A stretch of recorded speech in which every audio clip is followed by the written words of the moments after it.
Hello दोस्तों, कैसे हो सब। भाई आज हम बात करेंगे रेलवे ग्रुप डी की रिज़ल्ट के बारे में। तो भाई काफ़ी लोगों का कमेंट आ रहा है कि रेलवे ग्रुप डी का रिज़ल्ट कब आएगा, और आपका पूछना भी सही है इस जगह पे, क्योंकि अभी सरकारी रिज़ल्ट पे आप खोल के देखोगे तो उस पे एक लिंक एक्टिव हो रखी है लेटेस्ट रिज़ल्ट के। वहाँ पे आप देखना जाके, उसमें लिखा हुआ है रेलवे ग्रुप डी रिज़ल्ट सून। तो भाई आपका पूछना जायज़ है, लेकिन मैं आपको बता दूं कि अभी एनटीपीसी का आपसे पहले सब कुछ हो चुका है। उनका सिर्फ फाइनल आना बाकी है। उनका टाइपिंग भी हो गया है, साइको भी हो गया है, जो भी होना सब कुछ हो चुका है। अब वो लास्ट स्टेज पे है। तो फिर भाई तो फिर भाइयों बात ये है कि कब आएगा। तो अभी एनटीपीसी का बहुत ही जल्द आपको देखने को मिलेगा, क्योंकि एनटीपीसी का जो हमने और हमारे साथ में जो काम करते हैं रेलवे डिपार्टमेंट में, उनसे पूछा है कि भाई क्या रहने वाला है, कब तक आएगा कब तक नहीं आएगा। लेकिन कई लोगों से यही पता चला है पूछने को कि इस महीने में लास्ट में आ जाए तो आ जाए, नहीं अगले महीने में तो पक्का आएगा। और भाई दूसरी बात ये है, एनटीपीसी का आने के बाद में फिर जो है आपका ग्रुप डी का अभी मार्च में इसका आ जाएगा, नहीं तो अप्रैल में आएगा। तो अप्रैल में लास्ट में या मई में आपको ग्रुप डी का देखने को मिलेगा, क्योंकि ग्रुप डी का जो है फिजिकल भी चलेगा, डीबी भी चलेगा, मेडिकल भी चलेगा। बहुत एक लंबी प्रोसेस होने वाली है। तो ये नहीं है कि इतनी जल्दी आपको कंप्लीट करा के दे दे, लेकिन ये है कि पॉसिबिलिटी ये है कि इस साल की वैकेंसी आने वाली है अक्टूबर में। तो ये पॉसिबिलिटी तो यही है कि सबकी ज्वाइनिंग उस भर्ती से पहले करा दी जाएगी। रिज़ल्ट का ये है, रिज़ल्ट में भी टाइम लगेगा। ये है कि प्रोसेसर से रिज़ल्ट बनता है, लेकिन इतनी जल्दी रिज़ल्ट देना नहीं चाहते हैं। अभी आपको पता है 5 स्टेट में चुनाव हैं, तो इससे भी डिले होगा। बाकी एएलपी का अब तक देखो, 2024 का एएलपी का अब तक ज्वाइनिंग चल रहा है।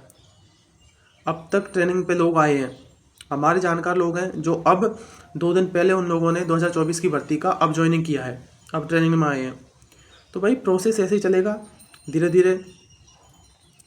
ये रेलवे मिशन मोड पे तो थी, लेकिन ये आंसर की निकालने में, एग्ज़ाम डेट निकालने में, इनमें ही मिशन मोड पे आती है। इनका रिज़ल्ट रहेगा, आप देखना इतना डिले होगा कि ये खींचते खींचते 3-4 महीने कब ले जाते हैं पता नहीं चलता। जब टेक्नीशियन की 11,000 वैकेंसी थी, उनमें इन्होंने 6 महीने लगा दिए। तो आप सोचो कि रिज़ल्ट के 6 महीने तक तो ज्वाइनिंग होगी। आपको ये चीज़ सुन के हैरानी होगी, पर ग्रुप डी का रिज़ल्ट आ जाएगा, उसके बाद में भी ज्वाइनिंग में 6 महीने लगेंगे। आप देखना इस बात को। तो ऐसा नहीं है।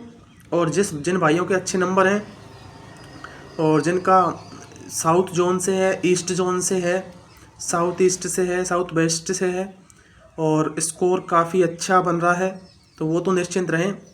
लेकिन ध्यान रखें कि जो आपका दिल्ली जोन है, अजमेर जोन है, चंडीगढ़ जोन है, तो इनकी अच्छी खासी कट ऑफ रहेगी। ये पहले भी रहती आई है और अभी भी रहेगी।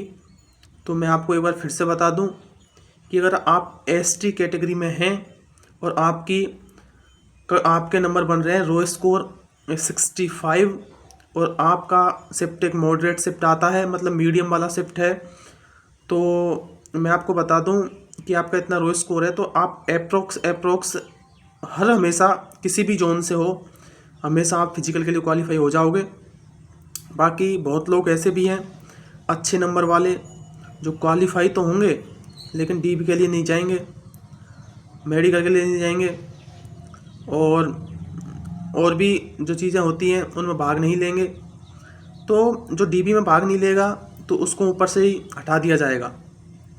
तो भाई ये है कि जो ऊपर अच्छे नंबर वाले हैं वो काफ़ी लोग टेक्नीशियन में चले जाएंगे, एनटीपीसी में चले जाएंगे, एमटीएस में चले जाएंगे, और भी वैकेंसी हैं जैसे सिलेक्शन पोस्ट का था उसमें, और रेलवे में आइसोलेटेड पोस्ट थी उसमें, तो इनमें चले जाएंगे। काफ़ी टेक फर्स्ट का जो है उसमें चले जाएंगे।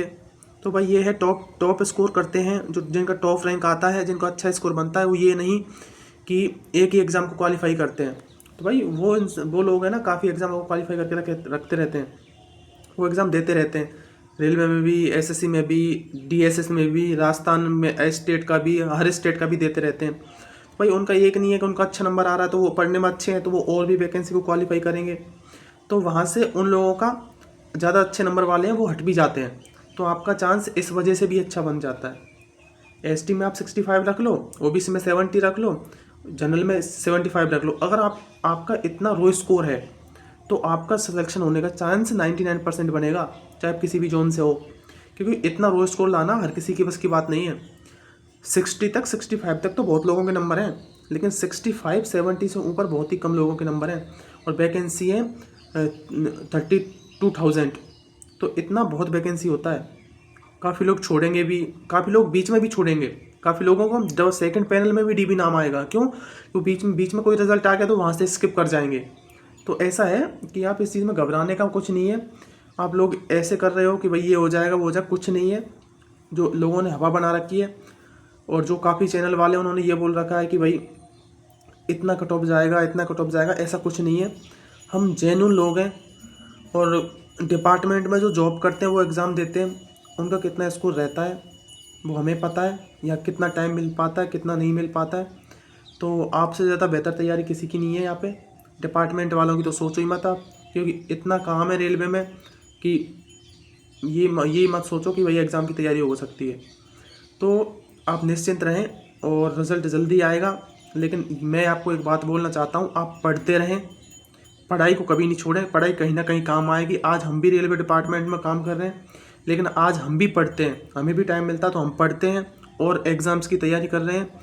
तो भाई ये है कि एक बार सिलेक्शन होने के बाद में ऐसे नहीं रहें आप कि आपका अच्छा स्कोर गया है, आपका अच्छा नंबर आया तो आप बिल्कुल पढ़ाई को ना छोड़ें, आप चलते रहें, आगे एग्ज़ाम देते रहें, अच्छी तैयारी करते रहें। आपकी अच्छी तैयारी है तो ग्रुप डी से आप टेक्नीशियन निकालें, टेक्नीशियन से आप एनटीपीसी निकालें, एनटीपीसी से आप जेई निकालें, कुछ भी निकालें, लेकिन आप पढ़ते रहें। ये नहीं कि यहीं आके हो जाए। लेकिन भाई मैं तो यही बोलता हूँ, जो भाई अगर नए एक्सपीरियंट हैं, नए जॉब करने के लिए फॉर्म भरेंगे अभी, तो मैं ये बोल रहा हूँ आपसे कि साउथ के साइड में कभी आप फॉर्म मत डालना। अगर आपको मजबूरी है जॉब करना तो ही आप फॉर्म डालना, वरना फॉर्म मत डालना, क्योंकि यहाँ पे रहना, सरवाइव करना, खाना पीना, एटमॉस्फेयर, अपने उधर के हिंदी के लोग वो बिल्कुल सरवाइव नहीं कर पाते हैं भाई, बहुत ही मुश्किल होती है। हम यहाँ पे हैं साउथ में तो हमें पता है कैसे क्या चल रहा है। पर भाई जिनको चीज़ें एकदम ही ज़्यादा नीड है तो वो एक दूसरी बात है, वरना अगर आपको आपके पास टाइम है, आप अच्छी तैयारी कर सकते हो, तो भाई आप नॉर्थ में भरें, ईस्ट में भरें, वेस्ट में भरते हैं, नॉर्थ में भरें, लेकिन साउथ में कभी फॉर्म ना भरें। मैं तो यही बोलूँगा भाई, क्योंकि मैंने यहाँ पे देखा है, मैं इतने दिन से यहाँ पे रह रहा हूँ, तो मैं खुद बहुत ही परेशान हूँ यहाँ पे, खाने पीने को लेके, रहन सहन को लेके, और बहुत प्रॉब्लम्स फेस करनी पड़ती है, क्योंकि अपन का लैंग्वेज नहीं है यहाँ पे। सबसे मोस्ट प्रॉब्लम तो ये है। तो भाई उस हिसाब से थोड़ी अच्छी मेहनत करें, अपने उधर ही जॉब लें तो बहुत अच्छा रहेगा, फैमिली के पास रहोगे। तो यही बोलना है। और जिस भाई के अच्छे नंबर हैं, रिज़ल्ट का वेट करें, अभी रिज़ल्ट में टाइम लगेगा। बाकी और कोई भी क्वेश्चन क्वेरी हो, कितने आपके नंबर हैं, कितना आपका जोन है, कौन सा जोन है, कहाँ आपने फॉर्म डाला है, वो सब आप मेरे से पूछ सकते हैं कमेंट बॉक्स में, और मैं आपका रिप्लाई कर दूंगा। और किसी भी भाई की कोई क्वेश्चन क्वेरी हो, कोई पढ़ाई से रिलेटेड क्वेरी हो, कोई बुक्स से रिलेटेड क्वेरी हो, तो कैसे तैयारी करनी है, कैसा क्या है, तो आप मुझसे पूछ सकते हो। ठीक है भाई, जय हिंद।